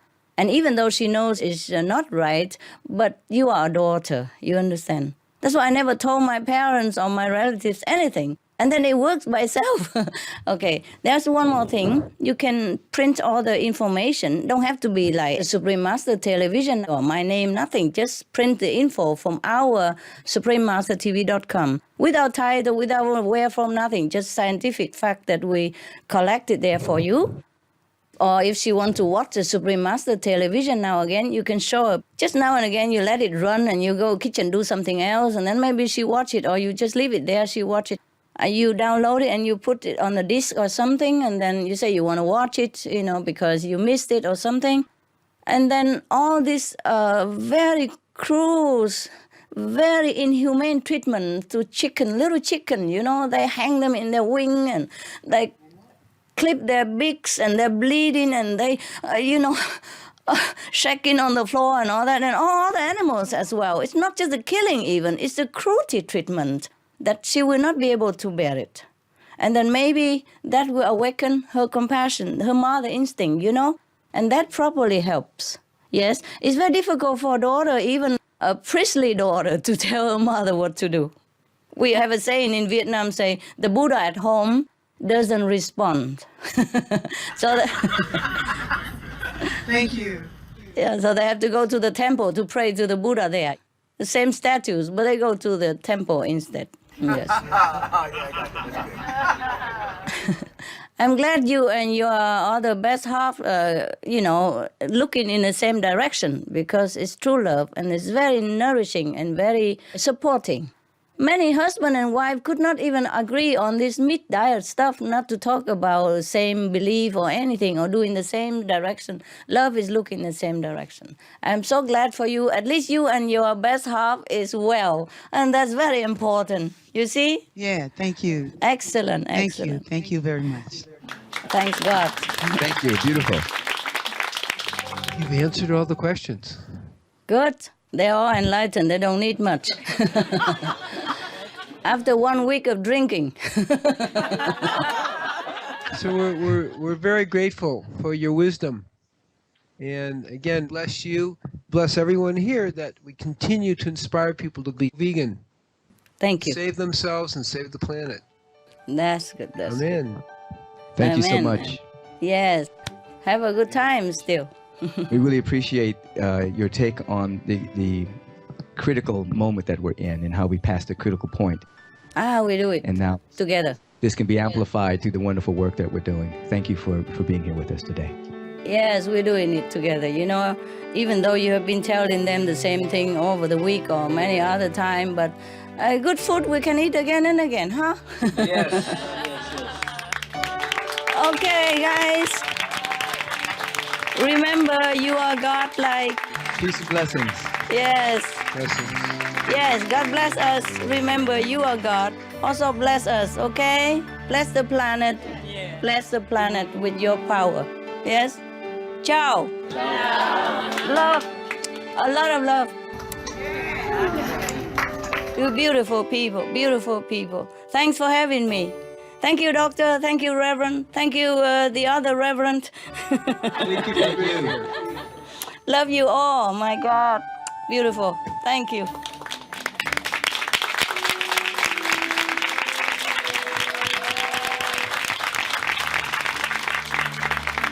And it's my joy to participate in this wonderful dialogue that we had with the Supreme Master. Very sweet and very powerful. I've been vegan for many, many years. Oh. We've invited my staff this week and many people at Agape to participate in this week-long juice fast to assist them in the transition from a meat-based diet to a plant-based diet, cleanse their emotional body and their mental body so they can be more receptive to the spiritual intelligence, but also to be a participant in serving the emerging paradigm on this planet. It is so necessary at this time, since we're at this critical point in human history with the methane leaking into the atmosphere. So we've invited our community to participate. Well, I just met with my COO of my organization here, and he's said he's through with the whole meat industry and that he's going to remain vegan for the rest of his life. He's just one person, and so many other are becoming inspired as well. In the beginning, I gave up meat primarily for the spiritual reasons. I could feel and see the different entities in the food. I could see the fear and the anger of the animals in the food, and I knew that those vibrations were going into my body temple. So my initial movement to being a vegetarian and then a vegan had more to do with this spiritual consciousness. As I studied and the years went on, I discovered that it was more healthy for you as well. And then later on discovered the terrible things we were doing to the planet through the meat industry. So it came in stages like that, spiritual, then health, and then the planet. This is Michael Bernard Beckwith of the Agape International Spiritual Center. We want you to be veg, go green, and save the planet. You have the power to do so. You have the power of your fork and your mind and your intention. Be veg, go green, and save the planet.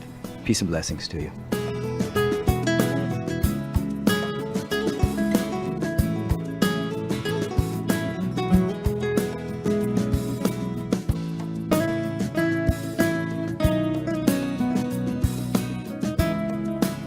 I think she's such an inspiration, and she's got such a great sense of humor too, and she knows her facts. She really knows everything. I'm really inspired just by her genuineness. She's got an absolute incredible message, and we totally inspire that way of life. But just to hear it, she's very uplifting and definitely there for all the people, all the animals. She's great. I really appreciate Master Ching Hai on a lot of levels. First of all, her open-heartedness and her strong commitment to saving the planet and saving the humans on the planet and the animals on the planet. That's really comes through very powerfully, and we very much appreciate that because that's what we're doing. And the synergy is wonderful to behold.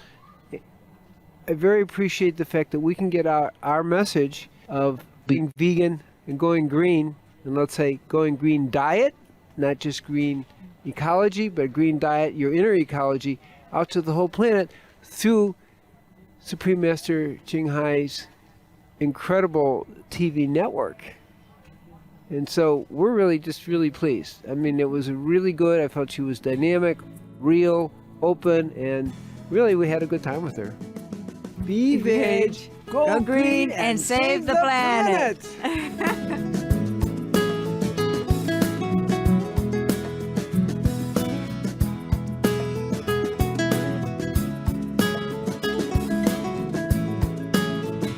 It was fabulous. I was delightfully surprised. It's just so amazing to see that so many people on the planet right now are really tuning in to this, what needs to happen, and that it's such a huge movement. And her authenticity and spontaneity, it was just an education of it. I've heard the talk afterwards. There were vegans born in the tent today. Literally people changed and just said, I cannot eat meat anymore.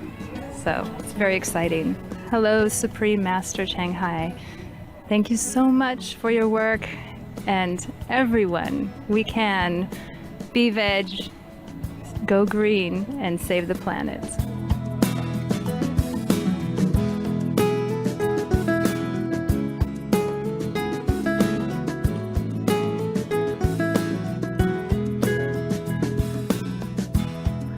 I thought today's event was magnificent. Her humor, her kindness, her generosity of thought, her wisdom. I love the way that she combined both the statistics about what the outer world is about and the differences we can make in the physical world, and then linked it deeply and thoroughly with the interior life. She combined both worlds and made us one. Be vegan. Save the planet. Yay! I was obviously very inspired by the beautiful way of the Supreme Master. Thank you so very much. You are just magnificent. Just being yourself and the way God made you, and just being brilliant and letting your light shine through all that you're doing and all that you're being and glowing. You have to be that person. That's who you have to be in order to be it so well. So thank you for doing that and being that. I'm going to make a declaration. I'm going to go really vegan and not even eat those good old cookies that might have a little egg in it. Thank you so much. I think the most powerful thing I heard today was just how she really stressed the interconnectedness of all of life and how every individual has the opportunity to make a difference just by what they eat and by what they do each and every day. So if every person looks at it from that perspective, then the change is made, even if it's just one person at a time. And I think that was a really powerful message. So thank you. Yeah, we're really happy to be here. This is the first of the Juice Feast. We're traveling across the country. We're organic vegan live food chefs.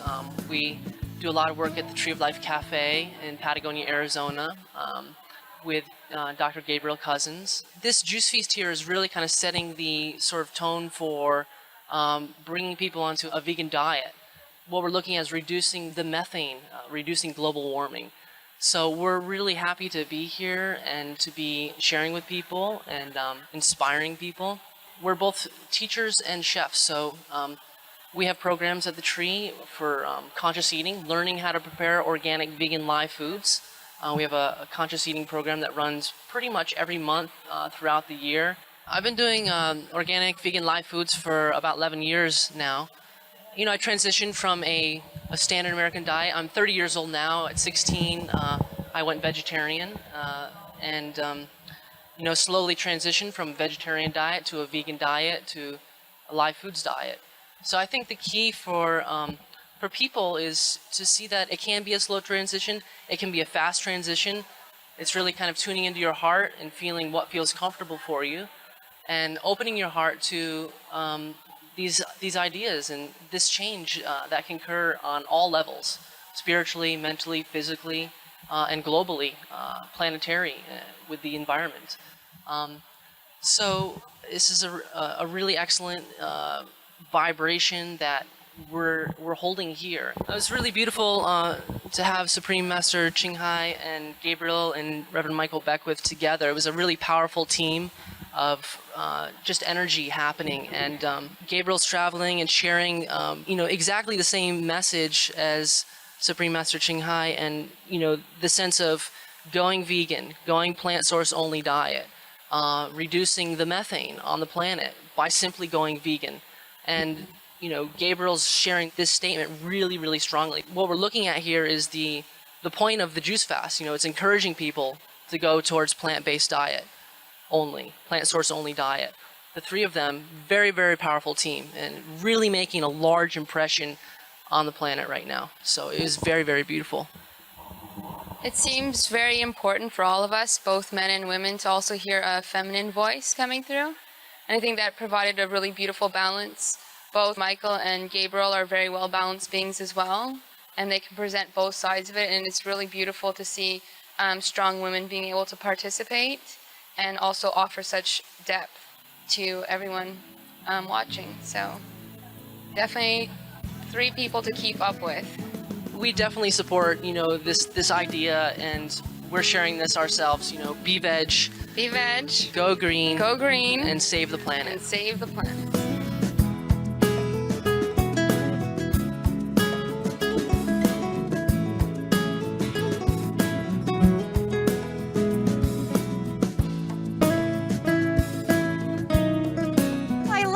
I'm going to tell everybody about her, and I'm going to go right home and I'm going to tag her on her website and check it out.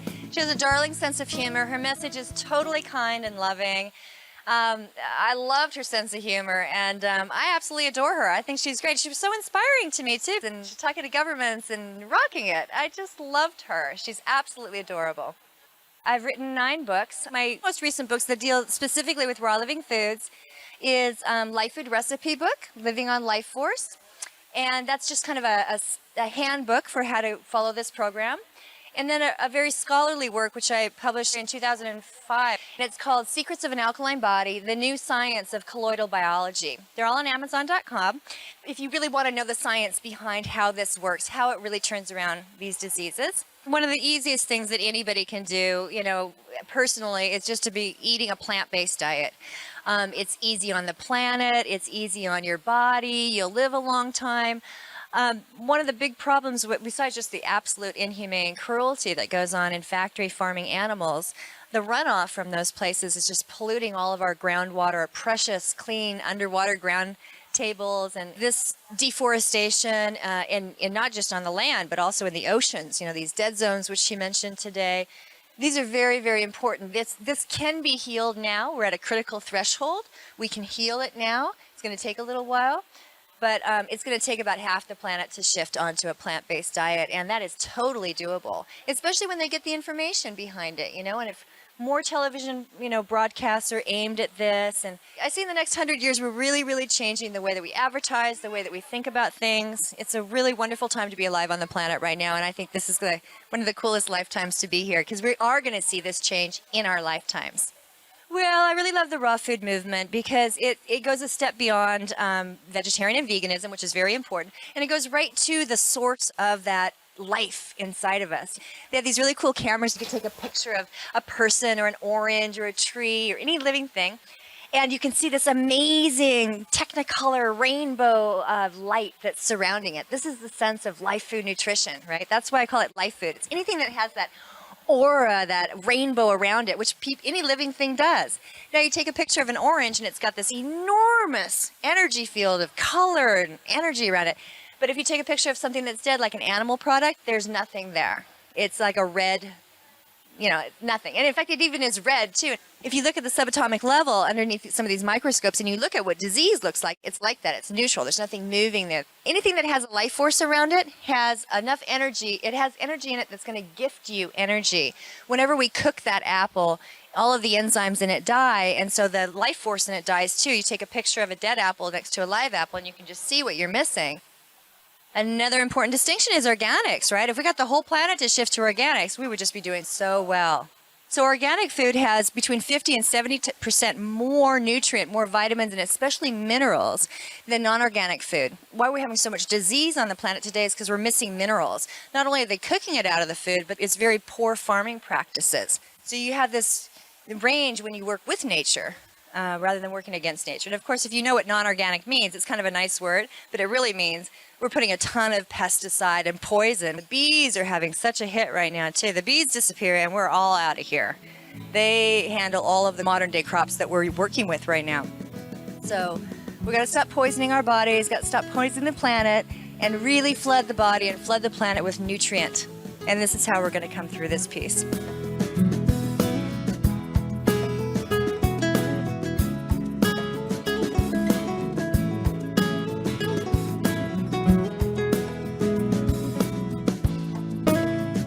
Hello, I'm Hannah, and I am so excited to be here today and to see Master on TV. And I actually recently went to a Lock restaurant, and that's where I was introduced to her. And I also read your book.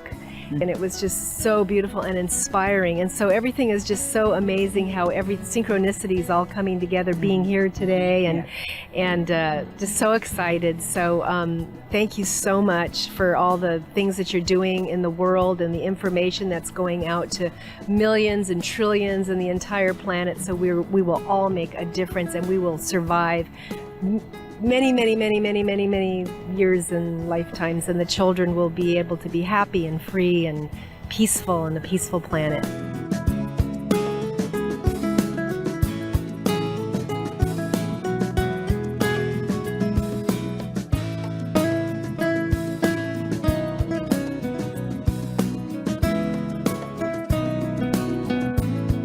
Oh, she was fabulous. I was surprised in how sweet and kind and funny she was. It felt like she wasn't in our living room. It was a really amazing experience of hanging out with her for a few minutes.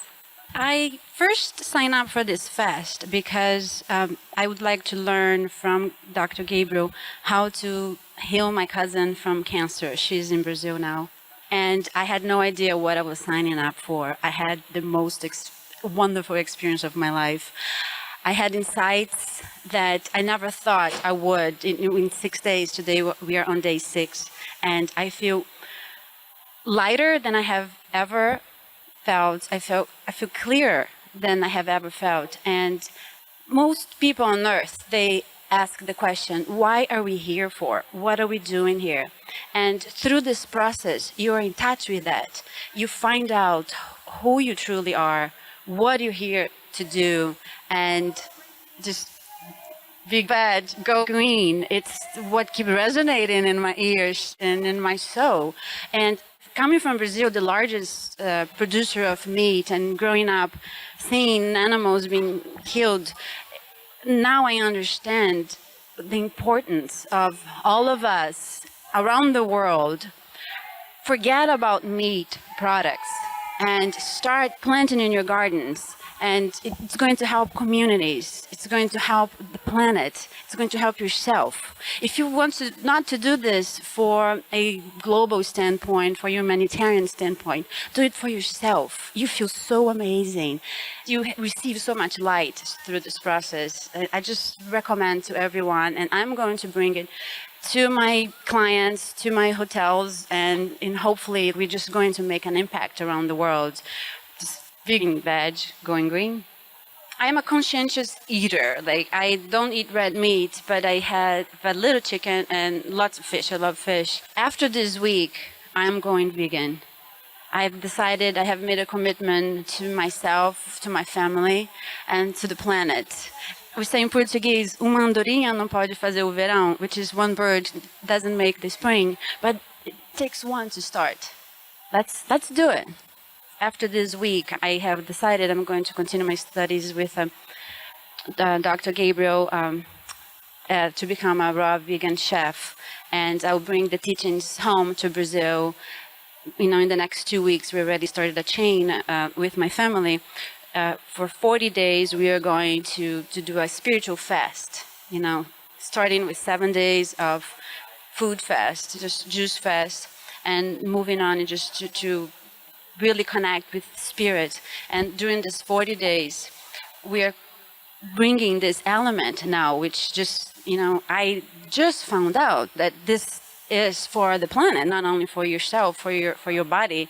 It's going to be amazing from now on because Brazil is going to wake up. That's my mission. I realize it's a huge problem by producing all this meat that is polluting all this ocean, breaking down forests to plant food for animals. So Brazilians, join me. Let's make a difference in the world. Let's stop eating meat.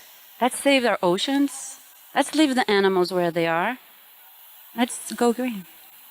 Supreme Master Ching Hai, thank you so much for your teachings, for your work, for everything you shared with us today. As a Brazilian citizen, I am here now, I know, to join you, Reverend Michael and Gabriel Cousins, on this journey to cool our planet through this movement. I have committed my higher self and my physical body to work on this movement. So God bless you, God give you strength, and just a wish there were more people like you in the world. So you are my teacher now, and I will learn from you. I learned tremendously from you today, and I was shocked with the facts. You have a follower here. Be veg, go green, save the planet!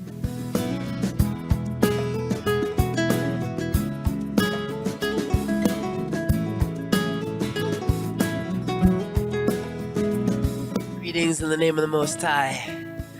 What I'm doing here on this planet is I am transmuting and shape-shifting the entertainment industry through the cartoon world, through the movies, through music. I have a band, Sipes and the People. Most people know me because of my voice. I'm the voice of Cartoon Network. I do all the promos, like coming up next is Pokemon. But also, bigger than that, Beast Boy on Teen Titans. I'm the voice of Beast Boy, which he talks like this, and he's the first ever vegan, vegetarian superhero. Kids love him, and they learn from him, and they become vegetarians and vegans themselves. Because Beast Boy speaks of, hey, I've been those animals before. I am those animals. I don't want to eat myself. So it's a very ninja way of communicating this message of becoming a vegan vegetarian, which ultimately will happen little by little within everybody, because that's how we're going to survive.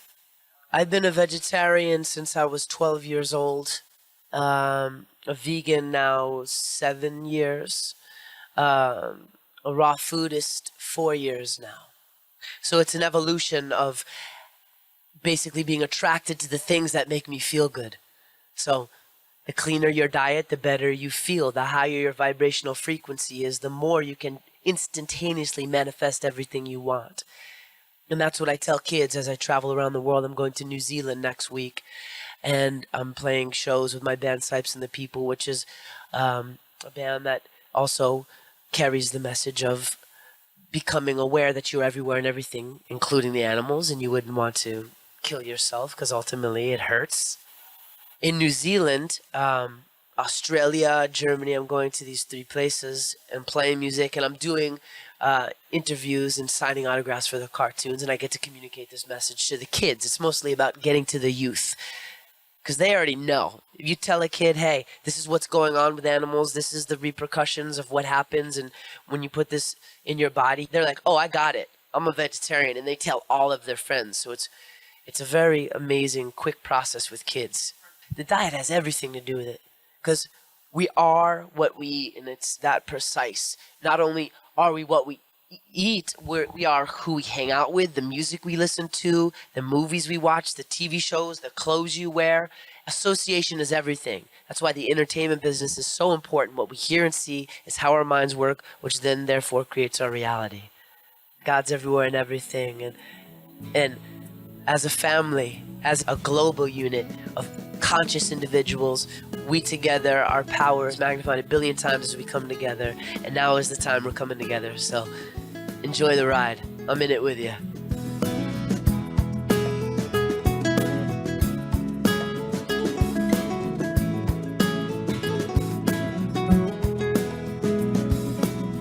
Thank you, Master. You bring such wisdom, such joy, inspiration to me that I know I can go out and help have it happen even more.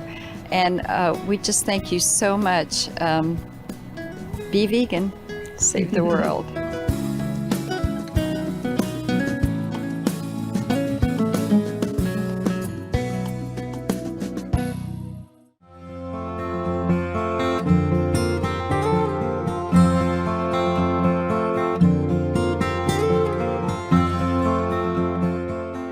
All information concerning the scientific evidence of climate change and its solution is in Supreme Master Ching Hai's book, From Crisis to Peace, free to download at crisis2peace.org.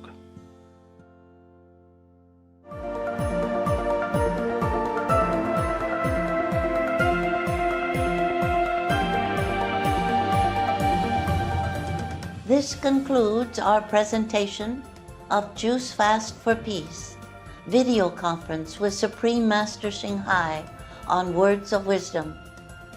And may all beings on this planet rejoice in divine blessings.